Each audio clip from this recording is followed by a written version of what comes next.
Bonjour et bienvenue sur le blog Leadership et conduite du changement d'Alliance Management.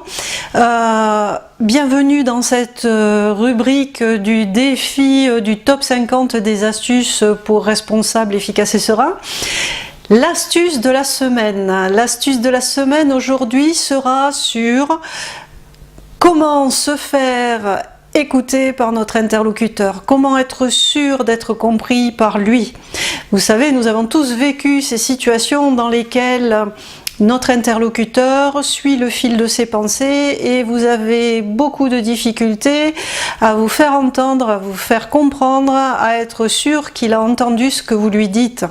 C'est agaçant, c'est frustrant, c'est même flippant quand on fait du management parce qu'on se demande ce qui va en sortir dans les prochaines minutes, prochaines heures et prochaines semaines si c'est un de nos collaborateurs ou si c'est un de nos collègues avec qui nous sommes sur un projet. Donc, habituellement, comment faisons-nous? C'est-à-dire, nous échangeons et quand nous avons l'impression de ne pas être écoutés ou d'être entendus ou compris, nous allons poser naturellement la question « Est-ce que tu as compris ?» Question bien intentionnée et qui par contre a la difficulté de générer la réaction suivante, c'est que la personne qui est en face de nous a le choix entre répondre « oui » ou oui pour ne pas passer pour une imbécile. Donc à la question « Est-ce que tu as compris ?», il y a de très fortes chances que la personne en face vous dise « oui ».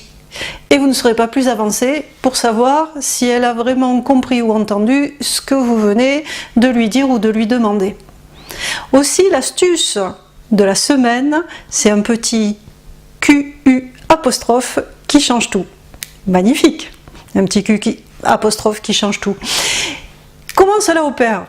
Très simplement, très simplement. Plutôt que de demander est-ce que tu as compris, nous allons demander qu'est-ce que tu as compris.